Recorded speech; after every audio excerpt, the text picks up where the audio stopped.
현실 속의 믿음이다라는 제목으로 지금 함께 은혜를 나누고 있고, 주님께서 우리들에게 가르쳐 주시는 그 믿음이라는 것은 어떤 것인지 지금 생각해 보고 있습니다. 어제 이어서 우리는 오늘은 진정한 믿음은 시간과 공간을 초월해야 한다라는 그 내용으로 좀 이어서 생각을 해보겠습니다. 우리가 종종 주님의 부재를 느끼게 될 때 무력함을 느끼지만, 그럼에도 불구하고 우리는 항상 주님이 우리와 함께 하심을, 우리가 어떻게 해서든지 말씀을 통해서든지 우리의 경험을 통해서라든지 우리 기도를 통해서 우리가 그걸 붙들고 믿어야 한다라는 내용입니다. 우리가 피부로 와 닿는 사람들의 소리와 평가에 모든 마음을 다 빼앗기는 경우가 굉장히 많습니다. 그런데 우리는 언제든지 전혀 다른 하나님의 놀라운 축복과 평가를 받게 될 날이 있다. 그래서 신앙은 절대로 시간과 공간에 제한을 당하시면 안 된다라는 것입니다. 본문에서 제자들이 한 소년을 고치지 못해서 어려움을 겪게 되는 모습을 보게 됩니다. 제자들이 예수님이 없는 상황에서 자신들의 믿음과 능력이 얼마나 제한적인지 그런 것들을 처절하게 경험을 하는 모습입니다. 우리도 종종 주님이 내 삶에 자리하지 않는 것은 아닌가, 부재를 경험하는 그런 현실과 오늘 제자들의 모습이 너무나 이렇게 일맥상통하는 그런 배경인 것 같습니다. 하지만 신앙의 길을 가는 우리들이 반드시 기억해야 할 중요한 진리, 그것은 바로 하나님은 항상 우리를 통해 일하시고 그분의 계획을 이루어 가신다라는 것입니다. 다윗이 어린 목동이었습니다. 그런데 하나님께서 그를 택하셨다라고 성경의 이야기가 그렇게 시작이 됩니다. 당시 이스라엘 군대는 블레셋 군대하고 맞서고 있었습니다. 그리고 블레셋 전체 군대에게 이스라엘 군대가 모욕을 당하는 게 아니었어요. 그것도 딱 한 사람, 군대에게 좀 모욕을 당했으면 그나마 좀 누그러질 수 있을 만한데, 골리앗이라는 그 한 사람에게 이스라엘 군대가 조롱을 당하고 있었고, 그로 인해서 이스라엘의 하나님까지도 조롱이 대상이 되어버렸습니다. 그러니까 이스라엘 군대가 두려운 게 아니고 그 한 사람이 두려워서 그 누구 하나 나서지 못하고 그렇게 두려움에 빠져 있었다라는 것입니다. 그때 등장하는 사람이 누구냐면 다윗입니다. 다윗이 하나님을 신뢰하면서 블레셋 군대에게 나가는 게 아니에요. 골리앗에게 나아갔다라는 거예요. 한 사람. 그러면서 이렇게 이야기를 하죠. 너는 칼과 창과 단창으로 내게 나오지만 나는 만군의 여호와의 이름으로 내게 나아가노라. 하나님의 이름으로 나아가는 게 다윗이다라는 거예요. 오직 하나님께서 싸우실 것을 믿었어요. 내가 싸울 거를 생각하지 않았다는 것입니다. 그 결과 다윗이 작은 돌 하나 가지고 골리앗을 무너뜨렸고, 이스라엘의 하나님께서 예비하신 그 승리를 이스라엘에게 안겨주었다라는 것입니다. 우리의 신앙이요, 연약하고 실패할 때가 있어요, 없어요? 무조건 있습니다.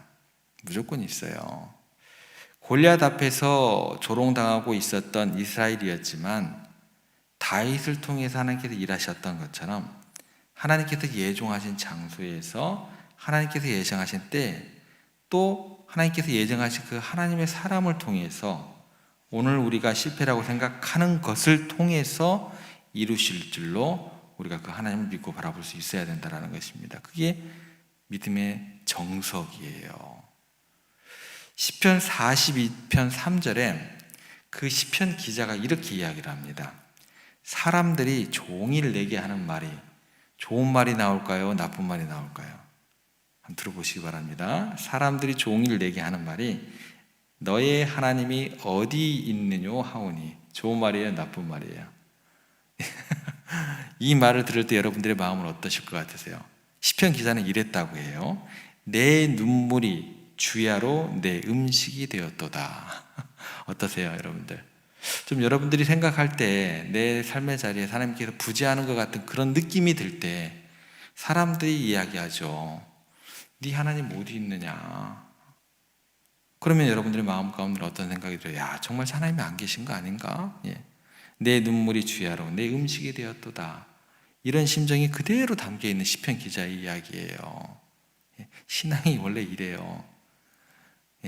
눈물이 없는 신앙생활은 없습니다. 그런데 여기에서 우리가 어떻게 위로와 힘과 용기를 얻어나가는 거예요. 세상 사람들은 눈에 보이지 않는 하나님, 하나님께서 눈에 보이지 않으므로 우리에게 하나님께서 어디 있느냐라고 조롱하고 비방도 합니다. 그래서 시편의 저자는 지금 하나님이 보이지 않는 것 같은 현실 속에서 낙담하는 마음들을 그렇게 적나라하게 표현하더라는 거예요. 여러분들의 마음이다라는 거예요. 동일하게 이야기하면 누가 하신다는 거예요? 하나님께서 하신다라는 거예요. 이런 말들이 얼마나 극심한 고통과 절망으로 이 시인에게 다가왔던지 시인이 이렇게까지 표현을 합니다. 시편 42편 10절에 보면 내 뼈를 찌르는 칼같이 내 대적이 나를 비방하여 늘 내게 말하기를 내 하나님이 어디 있느냐 하더라.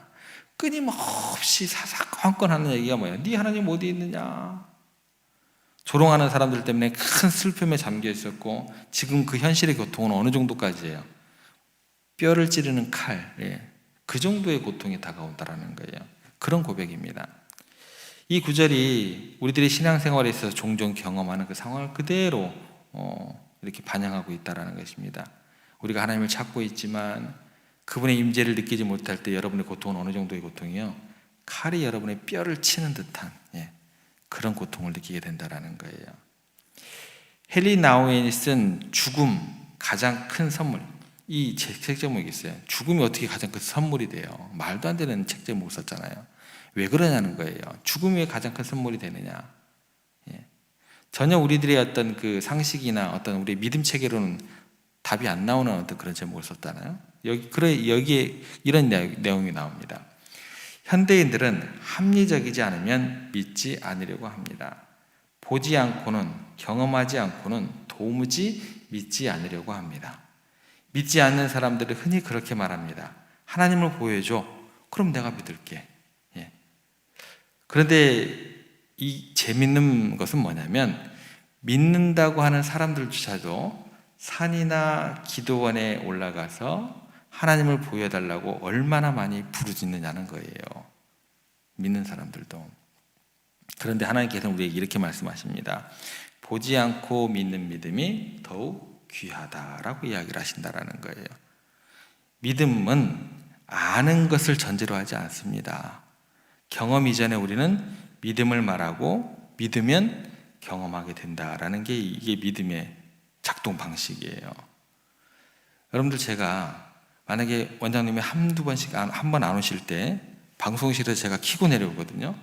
방송을 키고 내려오고 난 다음에 제가 여기서 음악을 꺼요. 여기 패드로.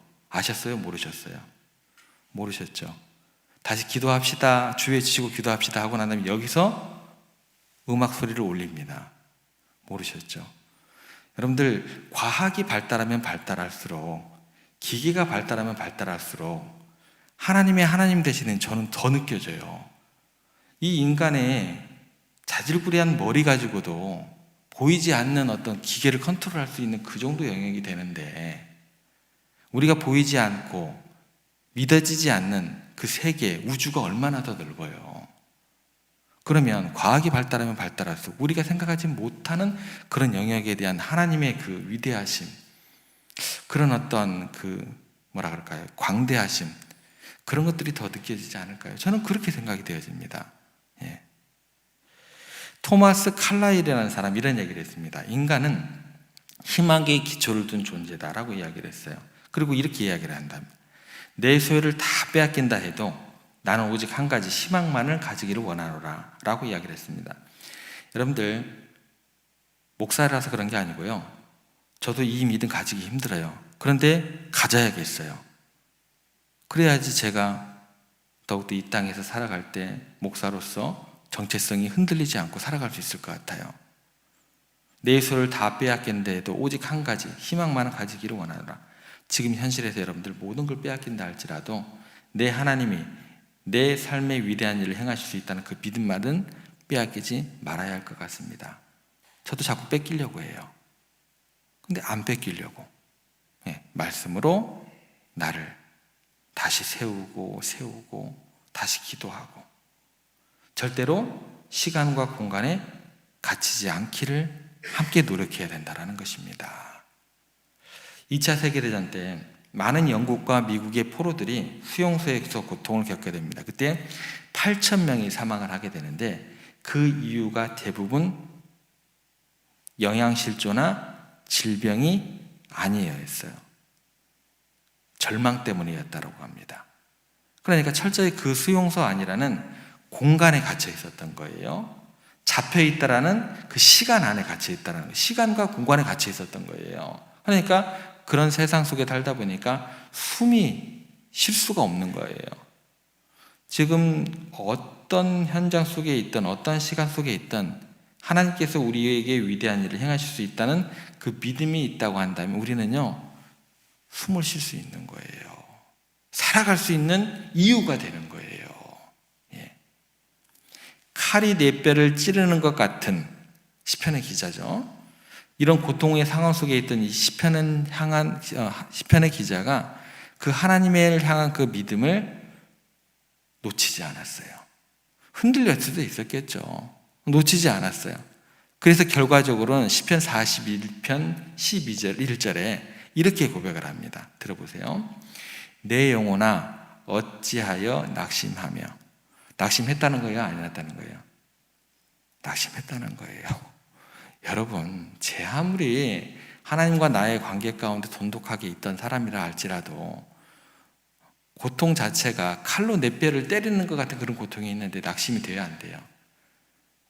낙심이 돼요. 낙심이 안 된다는 게 거짓말입니다. 그게 어떻게 목사라고 해서 그 고통 자체가 칼로 내 뼈를 때리는데 그게 안 아프겠어요? 어찌 눈물이 안 나겠어요? 어찌 내 하나님을 바라보면서도 낙심하지 않겠어요? 낙심이 된다라는 거예요. 지극히 정상이다라는 거예요. 믿음이 없는 게 아니에요. 그 낙심과 그 고통을 누가 하시는 거예요? 하나님께서 하신다라는 거예요. 그래도 내 안에서 in Christ, 예수 그리스도 안에서 그 고통과 눈물과 절망과 원망을 하느냐는 거예요. 그 안에서를 벗어나면 안 된다라는 거예요. 신앙은 그런 거예요. 얼마나 칼로 뼈를 치는데 야 나는 내 하나님으로 인해서 이런 거짓말 같은 신앙 고백이 어디 있습니까? 신앙은요, 항상 말씀드립니다. 실제예요. 내가 이를 악물고 그 상황 가운데서도 낙심하면서도 붙들 수 있느냐? 그 하나님께서 나를 좋은 곳으로 또 하나님께서 예비하신 그때에 그 시간 안에 그곳으로 인도하실 것을 내가 믿는 믿음이 있느냐? 그러면 내가 오늘 숨을 쉴 수 있는 거예요. 이렇게 고백을 합니다. 내 영혼아, 내가 어찌하여 낙심하며 어찌하여 내 속에서 불안해하는가? 너는 하나님께 소망을 두라. 스스로에게 얘기하는 거예요. 야, 동안아, 하나님께 소망을 두자. 스스로에게. 나는 그가 나타나 도우심으로 말미암아 내 하나님을 여전히 찬송하리로다. 숨이 쉬어지는 거예요. 그거예요. 그는 하나님께 그의 기도를 들으시고 응답하실 것을 믿으면서 그분의 위로와 구원을 간구하는 기도를 하는 거예요. 구원과 간구가 지금 이루어졌어요? 안 이루어졌어요? 지금은 뭐예요? 지금 현실은 뭐예요? 칼이 내 뼈를 타격하는 그 고통 가운데 있는데 응답하실 것을 믿으면서 위로와 구원을 이 순간 간구하고 있는 거예요. 반드시 하나님께서 회복시키시고 영광스럽게 하시고 원수의 목전에서 상을 베푸실 것을 믿었다라는 거예요. 지금 피부로 느껴지는 것은 뭐예요? 내 뼈를 찌르는 것 같은 이 현실이지만 이 자리에서 벗어나 시간과 공간을 뛰어넘어서 또 다른 영광스러운 시간과 그곳을 바라보고 있었다라는 것입니다. 바울과 실라가 지하 감옥에 갇혔습니다. 무슨 큰 잘못을 한 게 아니에요. 뭐 하다가 잡혔냐면요, 복음을 전하다가 복음을 전하다가 감옥에 갇혔음에도 불구하고 또 채찍까지 두드려 맞았네요. 온몸이 피투성이가 됐네요. 그런데 이 둘이 그 갇혀진 공간 안에서 억울한 그 시간 속에서 오히려 하나님을 찬송했습니다. 하나님을 바라봤다라는 거예요. 그 결과 옥문이 열리고 착포가 풀어지는 놀라운 일이 일어나게 되었습니다. 간수가, 그들을 보고 관찰하던 감독하던 간수가 이것을 보고 두려워가지고 바울과 실라에게 이렇게 이야기를 해요. 내가 어떻게 하여야 구원을 얻으리까 물었습니다. 바울과 실라는 간수에게 주 예수를 믿으라. 그리하면 너와 내 집이 구원을 얻으리라 라고 대답을 합니다. 간수와 그의 가족이 모두 세례를 받고 예수 그리스도를 나의 주로 고백을 하게 됩니다.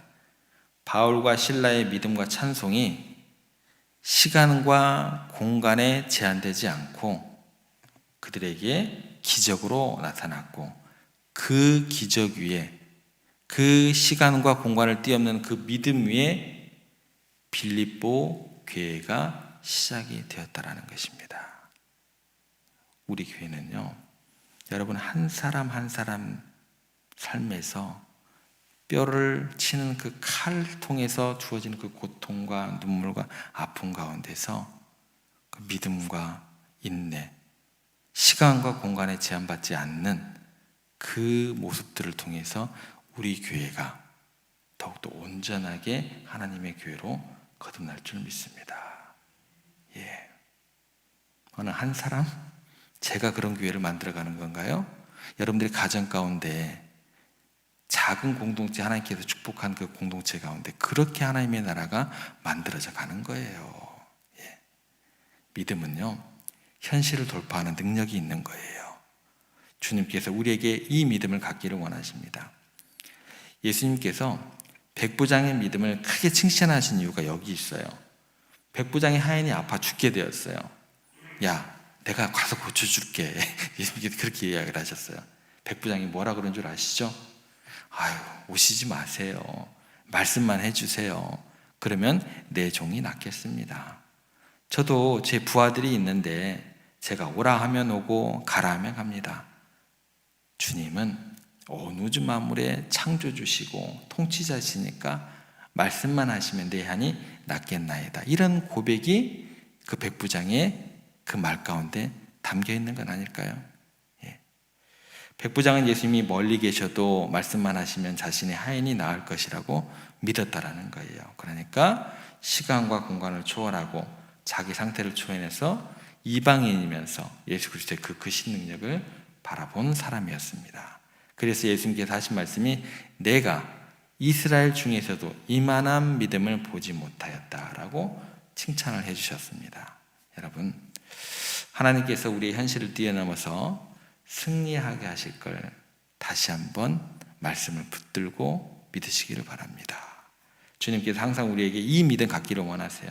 우리 현실이 아무리 어렵고 절망적이다 할지라도 우리 하나님은 그 모든 것들을 이루실 것이고 이기실 것이고 우리를 승리로 이끌 줄 믿으시면서 시간과 공간을 초월하는 그런 믿음으로 오늘 하루도 승리하는 삶을 살아가시기를 주님의 이름으로 부탁을 드립니다.